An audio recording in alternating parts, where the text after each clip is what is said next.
तू होली खेले कहवा जालू।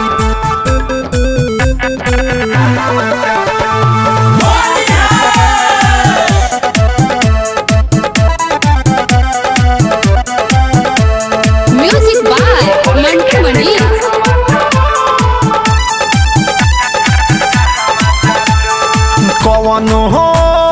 कवनो से नहीं लाजालू तू होली खेले कहवा जालू।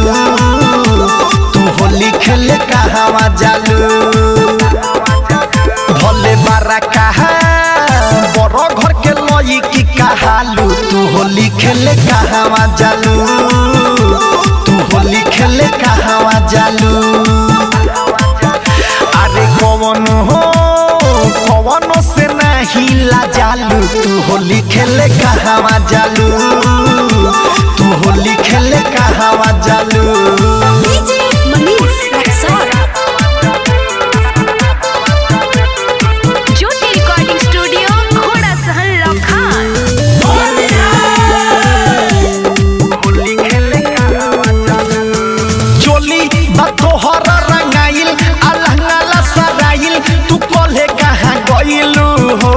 रंगाइल बतोहर समान असहु से दुकान तू एके न छोड़इलू हो।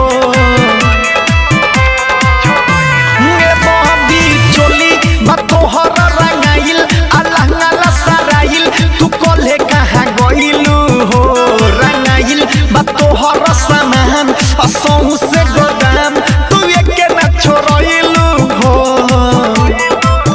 सारा लोई कौन के दिलों में समालू तू रंग खेले कहवा जालू।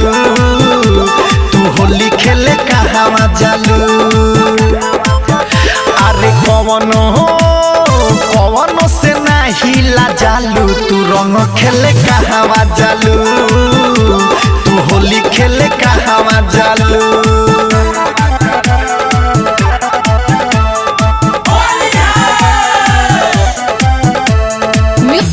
तू होली खेले कहवा जालू।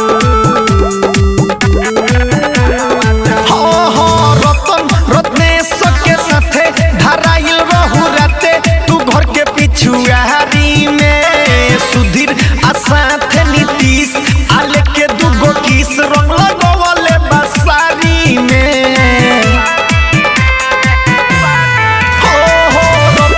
रत्नेश के साथे धराइल रहू राते तू घर के पिछुआरी में। सुधीर के साथे नीतीश किले के दुगो किस रंग लगवले बसारी में।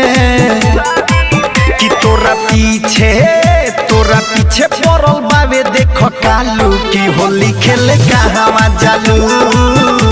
तू होली खेले कहवा जालू। अरे कवनो से नहीं लाजालू तू होली खेले कहवा जालू। तू होली खेले कहवा जालू। ज्योति रिकॉर्डिंग स्टूडियो घोड़ा सहन लखान।